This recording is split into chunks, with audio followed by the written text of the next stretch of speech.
মোহতারাম, বয়স 22, অনার্স দ্বিতীয় বর্ষের ছাত্র, পড়ালেখার পাশাপাশি জব করে নিজের খরচ চালাতে পারি। একটা মেয়েকে পছন্দ করি, তাকে বিয়ে করতে চাই, কিন্তু বাবা মাকে অনেক বললেও রাজি হয় না। তাদের কথা লেখাপড়া আগে শেষ হোক, আমি যোগাযোগ যদি রাখি মেয়ের সাথে, তাহলে আমার পিতা মাতাও কি গুনাহের ভাগিদার হবে কিনা। এরপরে প্রশ্ন হলো, ধার্মিক, পরেশগার, আল্লাহভীরু অর্থাৎ ভালো ইসলামিক জ্ঞান সম্পন্ন মেয়ে জীবন সঙ্গিনী হিসাবে পেতে চাইলে কি করা উচিত। এরপরে প্রশ্ন, ইসলামে নারীদের সাক্ষী পুরুষের সাক্ষীর চেয়ে দুর্বল কেন, অর্থাৎ দুইজন মহিলার সাক্ষী একজন পুরুষের সাক্ষীর সমপর্যায়ের কেন, বিষয়টি বুঝিয়ে বললে ভালো হতো। ধন্যবাদ। আমি যদি 4টা বিয়ে করি তাহলে কি আমার সাথে 4টা বই জান্নাতে থাকবে? আমি একজন ছাত্র, আলেমদের সাথে থেকে সব আমল আখলাক ঠিক রাখতে পারলেও হস্তমৈথুন ছাড়তে পারি না। এত চেষ্টা করে তাও পারি না। 2 বছর আগে একটি মেয়ের সাথে বিয়ের কথা হয়েছিল, এখন কোনো কারণ বশত হয় নাই, মাঝে কথা বন্ধ ছিল। 2 মাস আগে বাড়ির সব জানাই, আবার এখন ফ্যামিলি ভাবে কথা হয়, খোঁজখবর নিয়ে আব্বা রাজি না এখন, কিন্তু মেয়ে নাকি আমাকে এখন খুব পছন্দ করে। আমি সব জায়গা থেকে ব্লগ দিয়েছি তাকে কষ্ট দেয়াতে এখন কোনো গুনাহ হবে কিনা, আমার দাড়িতে কাটিং করে ডিজাইন করা যাবে কিনা। আমার প্রশ্ন হলো, দীর্ঘদিন হলো বিয়ে করছি, বাচ্চা হচ্ছে না, কোরআন সুন্নাহর আলোকে কিছু আমল বলে দিবেন। সূরা বাকারা 256 নম্বর আয়াতে বলা হয়েছে দিনের ব্যাপারে কোনো জবরদস্তি কিংবা বাধ্যবাধকতা নাই। তাহলে আমার প্রশ্ন, মেয়েদের পর্দা করাটা কি বাধ্যতামূলক? কারণ পর্দার কথা বললে অনেকে আয়াতের উদ্ধৃতি দেয়। 3 রাকাত নামাজে 5-7 বার হাই আসে, কিন্তু সারাদিন রাতে একবারও আসে না, এখন করণীয় কি? আমাদের এলাকা ফজরের আজানের আগে কিছুক্ষণ গজল জিকির করার পরে বিসমিল্লাহ বলে আজান শুরু করে, এটা কতটুকু সুন্নাহ? চাচাকে বাবা ডাকা যাবে কিনা? তো কাউকে পাপের আদেশ দিয়ে যদি বলে এই পাপের দায় আমার, তাহলে যে পালন করবে সে কি পাপ মুক্ত হবে? কোন ইমামের যদি ঘুষ কেলেঙ্কারির অভিযোগ প্রমাণিত হয়, তাহলে তার পিছনে কি নামাজ সহিহ হবে? আমার নাম আব্দুল্লাহ খান, আমি একজন মালয়েশিয়ান প্রবাসী। আমার প্রশ্ন হচ্ছে, আমি জানি রমজান মাসের শেষ 10 দিনে বেজর রাতের মধ্যে শবে কদর রাত, কিন্তু সৌদি আরবে একদিন আগে শবে কদর পালিত হয়, আমাদের বাংলাদেশে একদিন পরে শবে কদর পালিত হয়। পৃথিবীতে শবে কদর রাত কি 2 বার আসে বা হয়? সরকারি জায়গায় মসজিদ করলে জুমার নামাজ হবে কিনা? মসজিদে চেয়ারে বসে নামাজ পড়লে নামাজ হবে কিনা? নিচে ইফতার করার পর যদি বিমান আকাশে উড়ে এবং উপরে উঠার পর সূর্য দেখা যায়, তাহলে সেই রোজা কি পুনরায় রাখতে হবে? আস-সুন্নাহ ফাউন্ডেশন যে এত বড় বড় সেবার কাজ পরিচালনা করে, এত টাকা কোথায় পান? কি ধরনের গুনাহে লিপ্ত হলে আল্লাহ ওই ব্যক্তির দিকে মুখ ফিরিয়ে নেন, ওই ব্যক্তির দিক থেকে মুখ ফিরিয়ে নেন? এরপরে প্রশ্ন হলো, পরীক্ষার খাতায় বা কুইজে ভুল লিখে আসলে পরবর্তীতে দোয়া করে ভুল উত্তর সঠিক করার কোনো উপায় আছে কিনা? মোহতারাম, বয়স 22, অনার্স দ্বিতীয় বর্ষের ছাত্র, পড়ালেখার পাশাপাশি জব করে নিজের খরচ চালাতে পারি। একটা মেয়েকে পছন্দ করি, তাকে বিয়ে করতে চাই, কিন্তু বাবা মাকে অনেক বললেও রাজি হয় না। তাদের কথা লেখাপড়া আগে শেষ হোক, আমি যোগাযোগ যদি রাখি মেয়ের সাথে, তাহলে আমার পিতা মাতাও কি গুনাহের ভাগিদার হবে কিনা। ভাইরা আমার, এই পরিমাণ প্রশ্ন এই রিলেটেড, এটা সাইফুল্লাহ ভাই বাইসা দিয়ে দিছেন মানে ভালো প্রশ্নই দিছেন, আমি ভাইকে দোষ দিচ্ছি না। আমি বলতেছি এরকম প্রশ্ন 20টা আসলে একটার উত্তর দেওয়া লাগে। এখানে অনেক বাবাজিরা আছেন, গ্রাম এলাকা, একটু মনোযোগ দিয়ে শুনেন আল্লাহর হস্তে। এই যুগে বহু মুরব্বীরা, বহু বাবাজিরা, বহু চাচিরা তাহাজ্জুদ পড়তে পড়তে কপালে দাগ ফেলে দেওয়ার পরও শুধু জাহান্নামে যাবে ছেলেকে সময় মতো বিয়ে না করার কারণে। আল্লাহ তাআলা কোরআনে কারিমে বলেছেন, ওয়াআনকিহুল আয়ামা মিনকুম ওয়াস-সালিহিনা মিন ইবাদিকুম ওয়া ইমামিকুম ইয়াকুম ফুকারা ইউগনিহিমুল্লাহু মিন ফাদলিহি। ভালো করে শুনে রাখেন আয়াতটা। আল্লাহ বলেছেন, তোমরা তোমাদের অধীনস্থদেরকে বিবাহ শাদী দাও, উপযুক্ত হওয়ার পর তাদেরকে বিবাহ শাদী করাও। এই আয়াতের শেষাংশটা দেখেন কত ইন্টারেস্টিং। আল্লাহ বলেছেন, ইয়াকুনু ফুকারা, তারা যদি গরিব হয়, অভাবীও হয়, ইউগনিহিমুল্লাহু মিন ফাদলি, তুমি বিয়ে করাও, আল্লাহ তাআলা তাদের অভাব দূর করে দিবে। এরপরও যদি বাপমারা, চাচা চাচিরা, আপনারা যদি ছেলে মেয়েদেরকে হাইকোর্ট দেখান সকাল বিকাল, যদি বলেন যে পায়ের উপরে দাঁড়াও, নিজের পায়ের উপরে দাঁড়াও, ছেলে কি আরেকজনের পায়ে দাঁড়া রয়েছে নাকি? তার নিজের পায়ে দাঁড়ায় আছে সে। ঠিক ঠিক করা পাবলিক ভাইরা, আপনাদেরও ওয়াজ আছে। শুধু ঠিক ঠিক মাহফিলে এসে চিল্লাইলে হবে না, মাঠে ময়দানে কাজ করতে হবে। কাজের বেলায় ঠন ঠন শুধুমাত্র চিরকুট দেখাই দিবেন, আর বাপরে আমি ফুসলা ফাসলা বিয়ে করে দিব আপনারে। এত সহজ মনে করছেন কেন? বাবাদের কথা তাদের জন্য প্রযোজ্য, বাবাদের মায়েদের বিয়ে দেয়াতে কার্পণ্য করা উচিত না। ছেলে যদি ডাল ভাত জোগাড় করার মতো ব্যবস্থা থাকে তাহলে দেরি করবেন না। অনেক মা বাপ আছেন এ ব্যাপারে কার্পণ্য করেন। কত জেনা ব্যভিচার হচ্ছে। এই যুবক যে প্রশ্ন করেছেন খুবই প্রাসঙ্গিক, তিনি যেটা জানতে চেয়েছেন। হ্যাঁ, ও তিনি তো জব করে ফ্যামিলি চালাইতে পারেন। এই দেখেন, চালাইতে পারার পরও বাপ মা বিয়ে দেন না কেন? কারণ এখনো গাড়ি হয় নাই, এখনো বাড়ি হয় নাই, এখনো দোতলা হয় নাই, এখনো তিনতলা হয় নাই, এখনো হান হয় নাই, এখনো তান হয় নাই, এখনো সরকারি চাকরি হয় নাই। এগুলো সব ছোট লোকই চিন্তা। মুরব্বীদের বলতেছি, বাবাজিরা দুনিয়ার খোঁজ খবর তো রাখেন না। দুনিয়া এখন ফেসবুকে চলে, ইউটিউবে চলে। আপনাদের আমলে এসব ছিল না।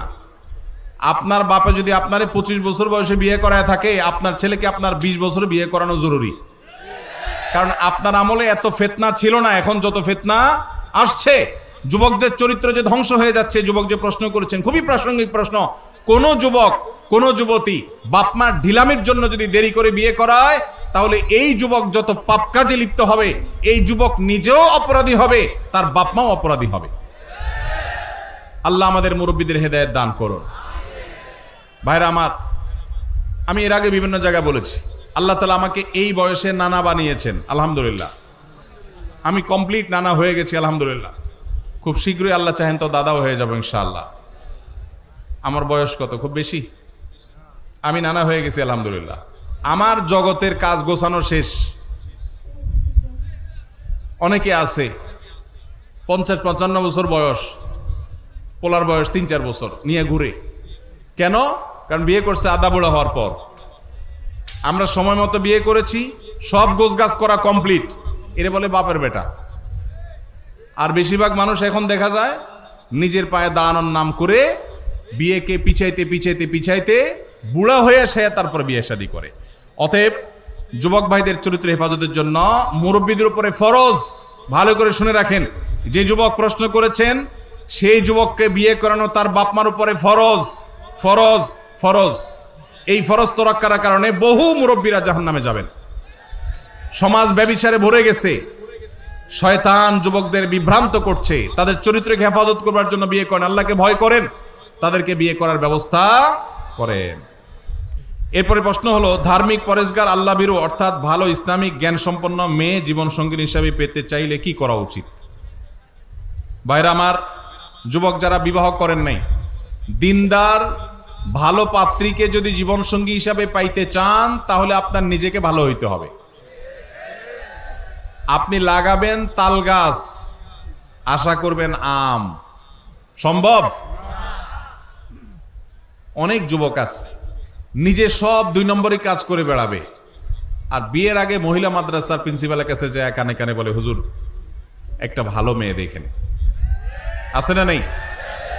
তো এটা কোনো ভালো মুসলমানের আলামত না। আপনি নিজে ভালো হওয়ার চেষ্টা করেন, এটা হলো ভালো মেয়ে পাওয়ার সবচেয়ে বড় উপায়। নাম্বার 2, সূরা ফুরকান আয়াত নম্বর 74, রব্বানা হাব লানা মিন আজওয়াজিনা ওয়া যুররিয়াতিনা কুররাতা আয়ুন ওয়াজআলনা লিল মুত্তাকিনা ইমামা। বেশি বেশি পড়বেন, আল্লাহ নেককার জীবন সঙ্গী যেন পাই। এই দোয়া বেশি বেশি পড়বেন। সূরা ফুরকান আয়াত নম্বর কত? 74। আর নিজে ভালো আমল করবেন, আর ভালো নেককারদের সাথে থাকবেন, ইনশাআল্লাহ দেখবেন আল্লাহ ভালো জীবন সঙ্গী দান করবেন। আমি যদি 4টা বিয়ে করি, তাহলে কি আমার সাথে 4টা বই জান্নাতে থাকবে? ভাইরা আমার, এই প্রশ্ন যে করছে, একটাও তার কপালে এখন জুটছে কিনা আমার সন্দেহ আছে। এরকম বেশি বেশি ইটিস পিটিস করার লোকগুলোর আলামত বেশি ভালো হয় না, সাধারণত ব্যতিক্রমও আছে।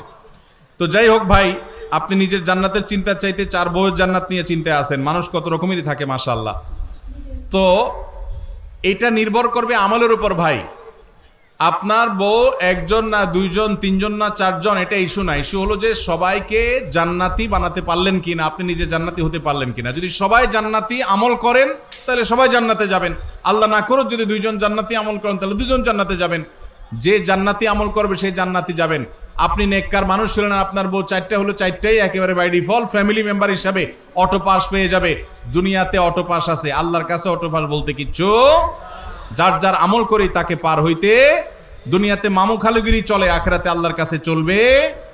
আপনার মামু আছে, নেতা আছে, গোতা আছে, দুনিয়াতে পার হইতে পারবেন, ওখানে এই সমস্ত ধানায় পানায় চলবে না। যার আমল ভালো হবে সে আল্লাহর কাছে জান্নাত পাবে। 2 বছর আগে একটি মেয়ের সাথে বিয়ের কথা হয়েছিল। এখন কোনো কারণবশত হয় নাই, মাঝে কথা বন্ধ ছিল, 2 মাস আগে বাড়ির সব জানাই আবার, এখন ফ্যামিলিভাবে কথা হয়, খোঁজখবর নিয়ে আব্বা রাজি না এখন, কিন্তু মেয়ে নাকি আমাকে এখন খুব পছন্দ করে। আমি সব জায়গা থেকে ব্লগ দিয়েছি তাকে কষ্ট দেয়াতে এখন কোনো গুনাহ হবে কিনা আমার? ভাইরা আমার, যদি কোনো কারোর সাথে বিয়ের আলাপ সালাপ হয়, কোনো কারণে পারিবারিকভাবে কোনো কারণে বিয়েটা আর হলো না, তাহলে তার সাথে পরবর্তীতে ইনবক্সে, মেসেঞ্জারে, হোয়াটসঅ্যাপে ইটিশ পিটিশ আলাপ করা যাবে না যাবে না? যদি করেন তাহলে সেটা হবে জেনা। সেটা হবে কি? জেনা। এখন যদি বলেন যে না, সে মেয়ে আমাকে ডিস্টার্ব করে, হাই হ্যালো জিজ্ঞাসা করে, আজেরা কথা জিজ্ঞাসা করে, তাহলে সোজা ব্লক মারবেন। সোজা কি মারবেন? আর এই ব্লক মারলে যদি মনে হয় যে না, তিনিও তো একজন মানুষ, তার মনে কষ্ট দিলে কি আল্লাহ খুশি হবে, তাহলে বুঝবেন যে সাক্ষাৎ শয়তান হাজির হয়ে গেছে। কি হাজির হয়ে গেছে?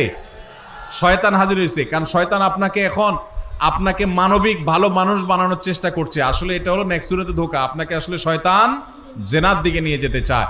অন্যায় থেকে বাঁচার জন্য, হারাম থেকে বাঁচার জন্য যদি কাউকে আপনি ব্লক লিস্টে রাখেন, ইনশাআল্লাহ গুনাহ তো দূরের কথা, উল্টা সওয়াব হবে আল্লাহর কাছ থেকে। আল্লাহ আমাদেরকে তৌফিক দান করুন। এরপরে প্রশ্ন, ইসলামে নারীদের সাক্ষী পুরুষের সাক্ষীর চেয়ে দুর্বল কেন? অর্থাৎ 2 জন মহিলার সাক্ষী একজন পুরুষের সাক্ষীর সমপর্যায়ের কেন? বিষয়টি বুঝিয়ে বললে ভালো হতো। ধন্যবাদ। দেখুন, ইসলামে বিভিন্ন চুক্তি, লেনদেন, কায় কারবার, এগুলোর সাক্ষ্য দেওয়ার ক্ষেত্রে 2 জন নারীর সাক্ষ্যকে একজন পুরুষের স্বাক্ষর সমান ধরা হয়েছে।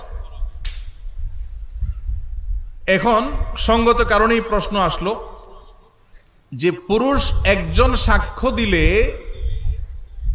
যেই কোনো লেনদেনে, যে কোনো কাজ কারবারে সেটা একজনের সাক্ষ্য হিসেবে বিবেচিত হবে, কিন্তু মহিলা যখন সাক্ষ্য দিবে তখন 2 জনেরটা একজন পুরুষের সমান কেন হবে? মহিলা কি মানুষ না? কত মহিলা আছে পুরুষের চাইতে আমলের দিক থেকে আরো ভালো, আছে না নাই? অনেক পুরুষ আছেন যিনি পুরুষের চাইতে বেশি আল্লাহর প্রিয় বান্দা। তাহলে সেক্ষেত্রে সাক্ষ্য দেওয়ার ক্ষেত্রে নারীর অর্ধেক কেন?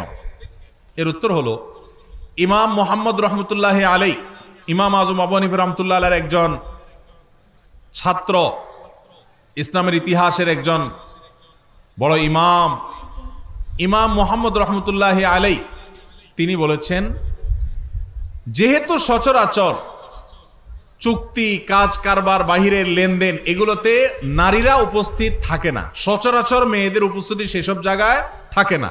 একটা চুক্তি হচ্ছে, একটা লিখিত হচ্ছে, সেখানে মহিলাদের উপস্থিতি সাধারণত কম থাকে, পুরুষরাই থাকে। যেহেতু তাদের উপস্থিতিটা সচরাচর থাকে না, অতএব তাদের কেউ যদি সাক্ষ্য দেয় তাহলে ব্যাপারটা একটু স্ট্রং করার দরকার আছে, কারণ তার তো থাকার কথা না, কিভাবে সাক্ষ্য দিল। সেজন্য এটাকে স্ট্রং করবার জন্য আরেকজন নারীর সাক্ষ্য যখন দেয় তখন সেই স্ট্রংনেসটা চলে আসে। শুধুমাত্র ওই সাক্ষ্যটার মধ্যে স্ট্রংনেস আনার জন্য 2 জনকে সেখানে একজন পুরুষের সমান ধরা হয়েছে। এখানে কোনো মর্যাদার তারতম্য বোঝাবার জন্য নয়, যে নারী তো বাহিরে সাধারণত থাকে না, যদি সাক্ষ্য দেয় তাহলে সেক্ষেত্রে মানুষের মনের মধ্যে এই সংশয় আসতে পারে, নারী কোত্থেকে আসলো এখানে।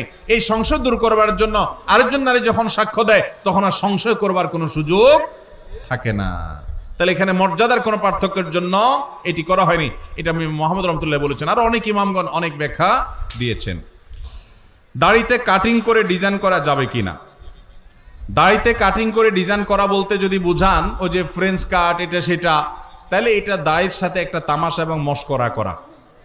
নবী করিম সাল্লাল্লাহু আলাইহি সাল্লাম বলেছেন, আফুল্লুহা, তোমরা দাড়িকে লম্বা করো, আর খুল্লুহা, দাড়িকে ছেড়ে দাও। পরিষ্কার নির্দেশ নবীজির।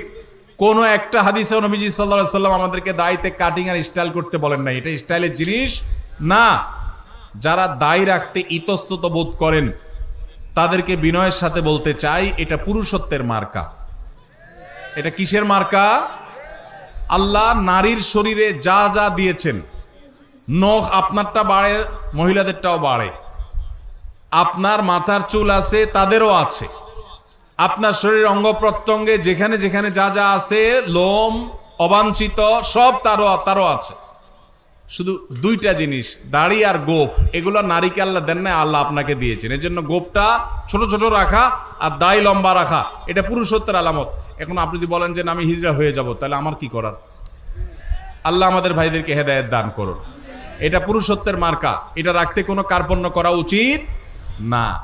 আমরা অনেকে জাতে ওঠার জন্য দায় রাখতে চাই না। তবে দাড়ি যদি কেউ আমাদের কোনো ভাই কেটে ছোট রাখে, আমরা তাকে অ্যাপ্রিসিয়েট করি, আলহামদুলিল্লাহ আমার ভাই শুরুটা করে দিয়েছে, আল্লাহ তার দাড়িটাকে বড় করার তৌফিক দিবে ইনশাআল্লাহ। আমি একজন ছাত্র, আলেমদের সাথে থেকে সব আমল আখলাক ঠিক রাখতে পারলেও হস্তমৈথুন ছাড়তে পারি না, এত চেষ্টা করে তাও পারি না। ভাইরা আমার, আমাদের তরুণ ভাইরা অনেকে এই ধ্বংসের পথে চলে যাচ্ছে, হারাম গুনাহে লিপ্ত হয়ে যাচ্ছেন, অনেকে বাঁচতে পারছেন না। উপায় কি? দেখুন, এর জন্য সবচেয়ে কার্যকর উপায় হলো যদি ডাল ভাত জোগাড় করার ব্যবস্থাটা থাকে, জাস্ট ডাল ভাতের ব্যবস্থা, কোন রকম মোহরের টাকা জোগাড় করতে পেরেছেন, বিলম্ব না করে বিবাহ করে ফেলেন, এটা হলো সবচেয়ে বড় মহৌষধ। নাম্বার 2, যদি আপনার এই মুহূর্তে বিবাহ করবার মতো শারীরিক আর্থিক সঙ্গতি না থাকে, সার্বিক সঙ্গতি না থাকে, তাহলে সেক্ষেত্রে আপনি এই বদভ্যাস থেকে বাঁচার জন্য নাম্বার 1, যে সমস্ত মোবাইল বা আপনার কম্পিউটার স্ক্রিন থেকে হারাম জিনিস দেখে আপনি হারাম কাজ করেন, সেইগুলো থেকে নিজেকে বিচ্ছিন্ন করে ফেলেন। একটু অপারেশন করতে হবে, নিজের স্মার্টফোনটা বিক্রি করে একটা বাটন ফোন কিনে ফেলান। একটু কষ্ট হবে প্রথম প্রথম, বন্ধু বান্ধবদের সাথে সম্পর্ক যোগাযোগ রাখতে একটু অসুবিধা হবে। 6 মাস মাত্র এইভাবে চলেন, বিক্রি করে ফেলতে হবে, রাখলে হবে না। বাটন ফোনে চলে যান, কিচ্ছু হবে না, মনে হবে যে অনেক ক্ষতি হবে, আসলে কিছুই হবে না।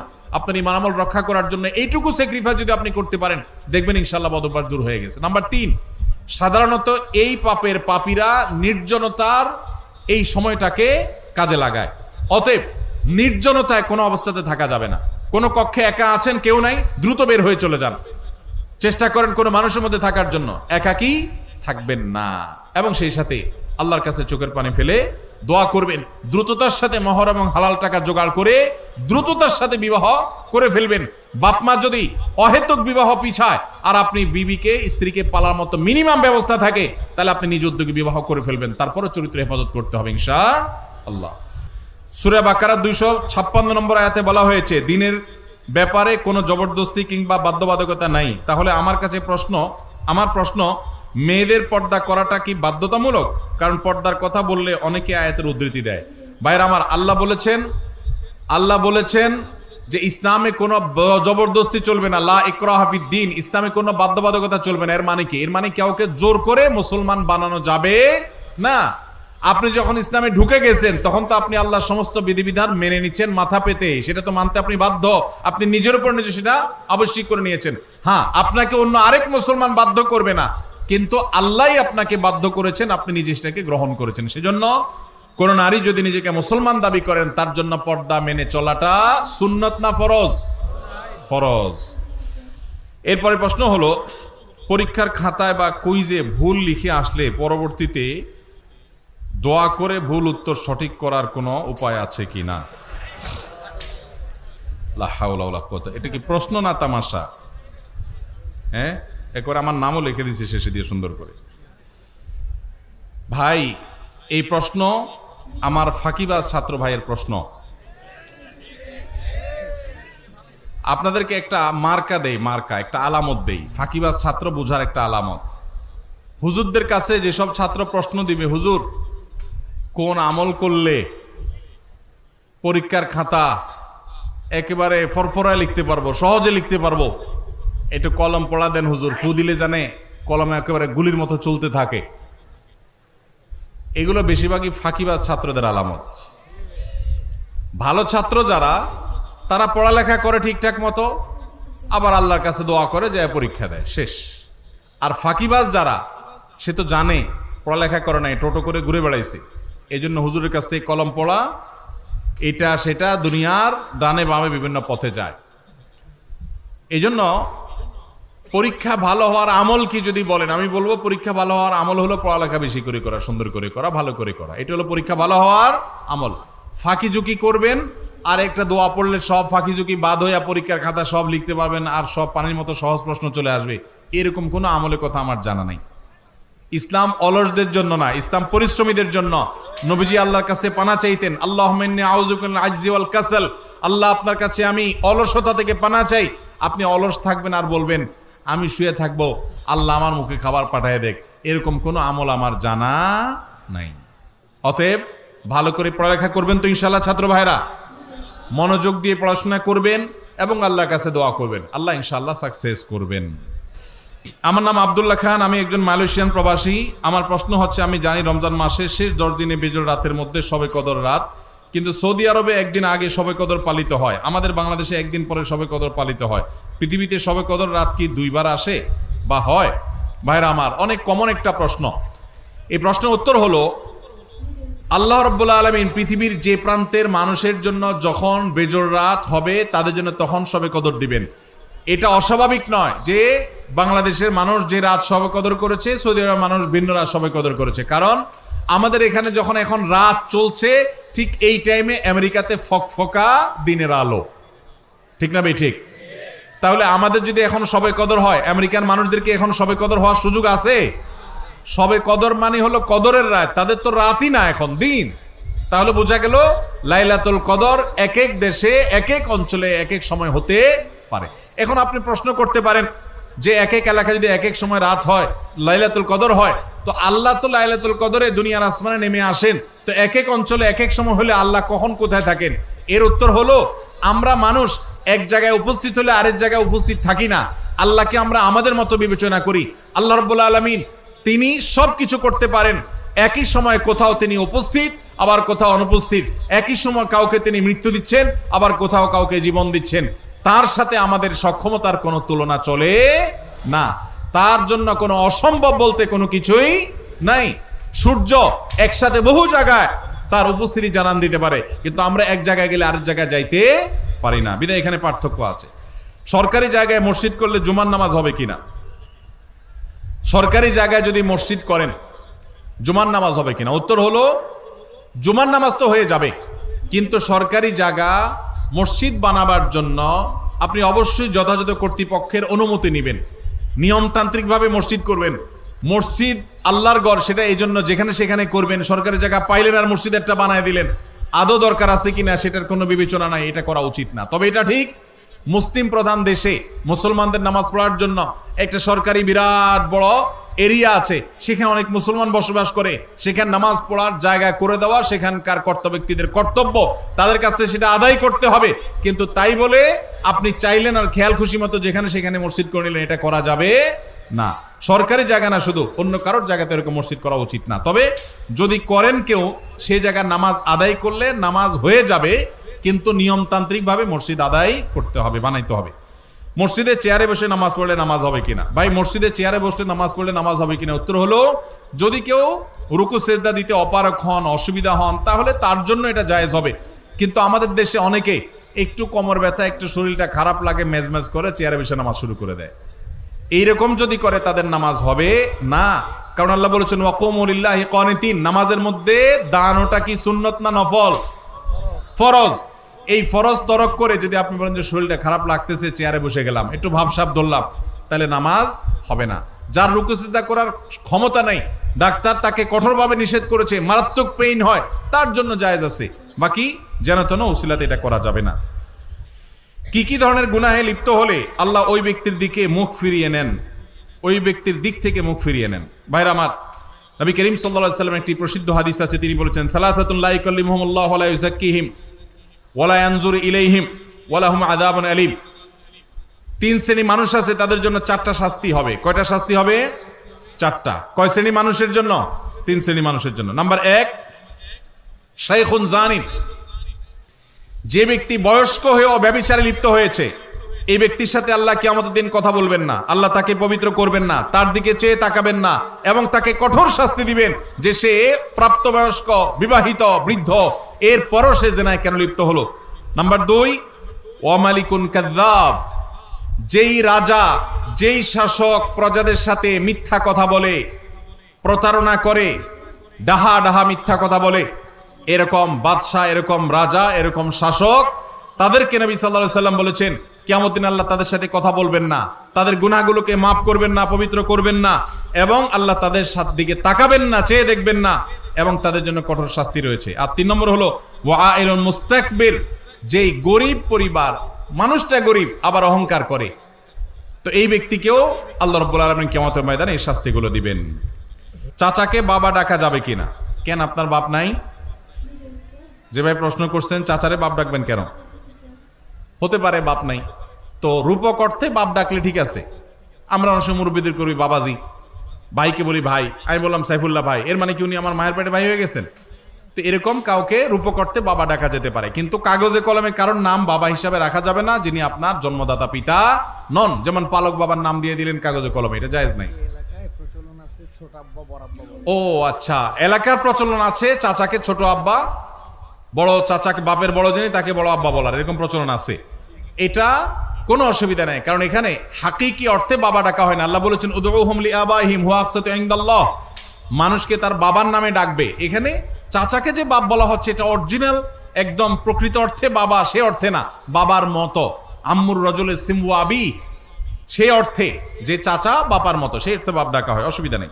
নিচে ইফতার করার পর যদি বিমান আকাশে উড়ে এবং উপরে উঠার পর সূর্য দেখা যায়, তাহলে সেই রোজা কি পুনরায় রাখতে হবে?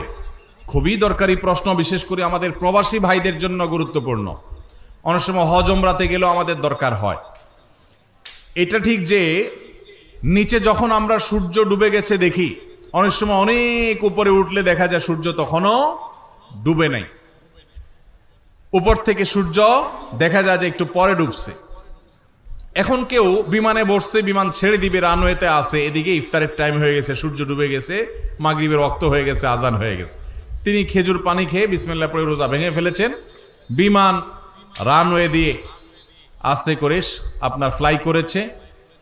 এই বিমান উড্ডয়নের পর উপরে যাওয়ার পর দেখা যাচ্ছে আরে সূর্য দেখা যাচ্ছে, নিচে কিন্তু সূর্য ডুবে গেছে। এখন সেই রোজা আবার রাখতে হবে কিনা? খেয়ে তো ফেলছে আগেই। উত্তর হলো এই রোজা আর রাখা লাগবে না, কারণ তিনি রোজা পরিপূর্ণ করে ফেলেছেন। একজন মানুষ রোজা পরিপূর্ণ করার পর যদি কোথাও যান, যে দেখেন যে না সেখানে রোজা চলছে, তাহলে তার আগের রোজা যে বাতিল হয়ে গেছে তা কিন্তু না, সে রোজা তার রাখতে হবে না, আর সে রোজা তার আদায় হয়ে যাবে ইনশাআল্লাহ। কারণ তিনি যখন যেখানে আছেন সেখানকার সূর্য ডুবা দেখে তিনি আমল করবেন। সূর্য ডুবে গেছে, অতএব তিনি ইফতার করে ফেলেছেন, তার রোজা হয়ে যাবে ইনশাআল্লাহ। 3 রাকাত নামাজে 5-7 বার হাই আসে, কিন্তু সারাদিন রাতে একবারও আসে না, এখন করণীয় কি? ভাইরা আমার, হাই আসার একটা বিশেষ কারণ আছে, সেটা হলো সাধারণত সেহেরের রোগী, ব্ল্যাক ম্যাজিক যেটাকে বলা হয়। আজকাল আধুনিক যুগের অনেক মানুষ আছেন যারা ব্ল্যাক ম্যাজিক বিশ্বাস করেন না। একটা হলো হাতের ভেলকি, যেটাকে জাদু বলেন, ওইটা তো চোখের ভেলকি, হাতের ভেলকি, সেটা ভিন্ন বিষয়। কিন্তু জাদুকে অস্বীকার করলে ইমানই থাকবে না। কোরআনে আল্লাহ তাআলা সেহের সম্পর্কে বহু আয়াত নাজিল করেছেন। আর জাদুর বাস্তবতা বোঝার জন্য আপনার শুধুমাত্র সত্যানুসন্ধানে দৃষ্টি থাকা দরকার। আপনি একটু তাকালে দেখতে পাবেন যে কিভাবে আল্লাহ তাআলার কোরআন কাজ করে মিরাকলের মতো। শুধু জাদুর রোগীকে যে ট্রিটমেন্ট করা হয়, কোরআন দিয়ে রুকিয়া করা হয়, এটা দেখলে আপনার ইমান বেড়ে যাবে। তো এখন জাদুর রোগীদের অনেক সময় হাই বেশি আসে, হাই অহেতুক কোনো কারণ ছাড়া দেখবেন হাই তুলতে থাকে অসংখ্য। বিশেষ করে কোরআন তেলাওয়াত করলে এবং নামাজে দাঁড়ালে অস্বাভাবিক পর্যায়ে হাই আসা, এটা বেশিরভাগ ক্ষেত্রে সেহেরের আলামত হয়ে থাকে। আবার অনেকের সাধারণ অবস্থাতেও আসে। আবার অনেক সময় শরীর অলস থাকার কারণে, অনেকদিন না ঘুমায় থাকার কারণে হাই আসে। অনেকে নামাজে অলসতা আসে, সেটাও হয়, কিন্তু সেহেরের কারণে অনেক সময় হয়। সেজন্য সেহের কারণে হলে কোনো রাকির কাছে শরণাপন্ন হবেন। আমাদের এলাকা ফজরের আজানের আগে কিছুক্ষণ গজল জিকির করার পরে বিসমিল্লাহ বলে আজান শুরু করে, এটা কতটুকু সুন্নাহ? ভাইরা আমার, আজানের আগে কোনো বিসমিল্লাহ বলতে হবে না। আজানটা আল্লাহু আকবার, এটাই আল্লাহর নাম, এটাই জিকির। আবার বিসমিল্লাহ বলে আলাদা জিকির করার দরকার নাই, এটা সুন্নাহ দ্বারা সাব্যস্ত নয়। আজানের আগে আলাদা কোনো বিসমিল্লাহ বলার দরকার নাই, এটা সুন্নাত নয়। দ্বিতীয়ত হলো আজানের আগে আবার এই যে গজল গাচ্ছেন, মানুষকে ডাকতেছেন, তাহলে আজানটা কিসের জন্য? আজান তো মানুষকে ডাকার জন্য। এই জন্য এটা সুন্নাহ সম্মত কোনো কাজ হতে পারে না।